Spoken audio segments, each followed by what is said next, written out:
30대 여성 A씨가 이 구미에서 대구의 한 대학병원으로 옮겨가지고 제왕절개로 아이를 낳았는데요. 네.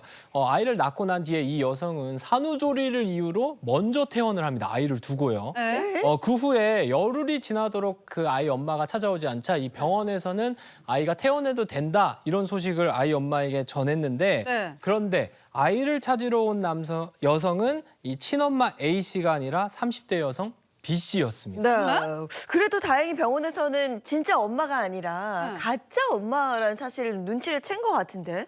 네, 어떻게 사실 눈치챈 거죠? 이게 인적사항만 봐서는 다른 사람인 걸 좀 알기가 쉽지는 않았습니다. 맞아요. 이 산모인 A씨가 애초에 아이를 B씨에게 넘길 요량으로 이 B씨의 인적사항으로 출생 신고를 했던 거기 때문에요. 자기 신분증을 가져와서 이 가짜 엄마 행세를 하면 사실 의료진이 알 수가 없는 상황이었습니다. 속을 것이다. 네. 예. 그런데 이 수유를 할 때 산모를 봤던 간호사의 이 눈썰미를 좀 피하기는 어려웠던 오. 것 같습니다. 이 예. 외형적으로 다른 산모인 걸 알았던 간호사가 이 B씨를 경찰에 신고했고요. 결국 덜미를 잡히게 된 겁니다. 그러니까 환자가 많잖아, 대학병원이. 그렇죠. 그러니까 산모 얼굴을 기억하지 못할까 봐 속이면 되겠구나 했는데 그게 아니야. 눈썰미 좋은 간호사는 딱 걸린 거야. 아니 그런데 간호사가 정말 잘한 거죠. 아니 이 여성이 근데 신생아를 빼돌린 게 이번이 처음이 아니라면서요. 네, 그렇습니다. 이 경찰 조사 결과 B씨의 범죄는 이번이 4번째였습니다. 아이고. 첫 번째 범행은 3년 전으로 좀 거슬러 올라가야 되는데요. 네. 2020년 10월 B씨가 인터넷 포털 사이트 문답 게시판을 통해서 네. 이 미혼모, 미혼부 등 이 아이 양육을 힘들어하는 이들에게 접근을 했습니다. 그리고 그들이 낳은 아이를 다른 사람의 자녀로 출생 신고하도록 도와줬다고 합니다. 경찰은 이 과정에서 B씨가 친모에게 병원비 명목으로 돈을 줬던 정황도 포착했다고 합니다. 근데 돈을 받고 아이를 넘겨줬다면 이건 아동 매매 아닌가요? 그렇게 봐야 될 것 같은데요. 그런데 지금 B씨 구속됐잖아요. 네. 물론 불법 입양한 이 아이들의 친모와 친부 그리고 범행을 도운 지인들까지 모두 다 아동 매매 혐의로 지금 검찰에 넘겨졌습니다. 그런데 이 B씨는 자기는 아동 매매한 사실 절대 없다 이렇게 혐의를 네. 완강하게 부인을 하고 있어요. 이 사람 얘기는 자기가 키우려고 했는데 그 상황이 안 돼서 다른 데 넘겼다 뭐 이렇게 얘기를 하고 있는 상황인 거거든요. 그리고 돈이 오간 거는 그럼 뭐냐 이렇게 얘기를 했더니 아이를 사고 판 게 아니라 이 산모가 힘들어하니까 불쌍해서 줬다 이렇게 변명을 하고 있는 상황입니다. 참. 4번째나 아이를 바꿔치기 했고 돈이 오갔던 게 증거가 남아있는데도 부인하고 있다. 이거 아니에요.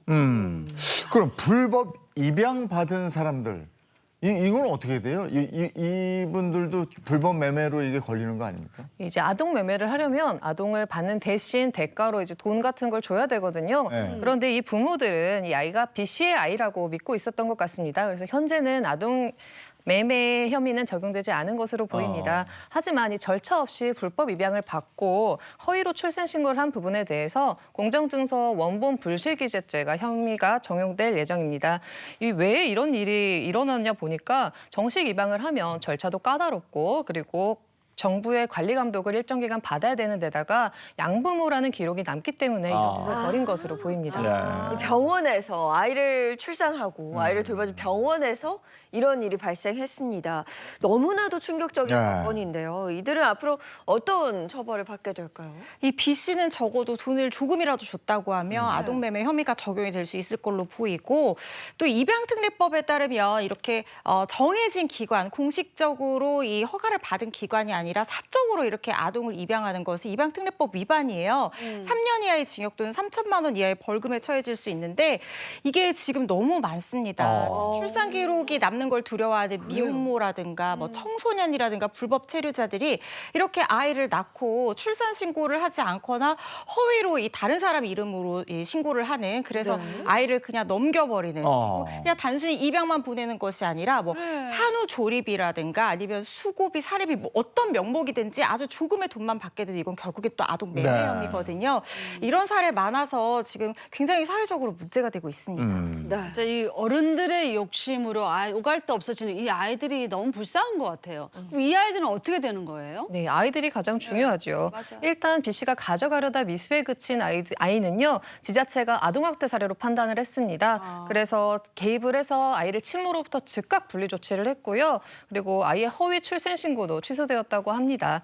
현재는 위탁 가정에서 잘 보호되고 있다고 하고요. 이미 양부모가 키우고 있는 다른 아이들은 경찰이 봤을 때 건강도 양호하고 그리고 안전 문제도 없이 잘 크고 있기 때문에 당장의 분리 조치는 이뤄지지 않은 것으로 보입니다. 하지만 불법 입양이 분명하기 때문에 지금 키우는 양부모가 입양 절차를 정식으로 진행해야 될 것으로 보입니다. 네. 아니 그런데 이 사건이 미궁에 빠져 있던 구미 3세 여아 사건과 연관이 있을 수도 있다. 이 얘기는 뭔가요?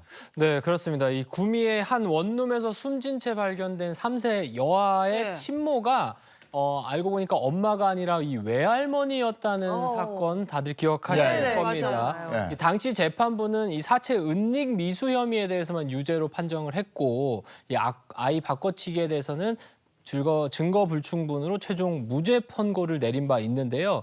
이 경찰이 이 두 사건, 그러니까 앞에 말씀드렸던 사건과 이 구미 사건의 연관성을 살펴볼 계획이라고 합니다. 특히 이 경찰 관계자의 말에 따르면요, B 씨의 과거 행적과 이 3세 여아 친모 C 씨의 이 출산 추정 시점에 시차가 있긴 있지만, 네. 그러나 여러 가지 가능성이 좀 있다고 좀 판단을 했다고 합니다.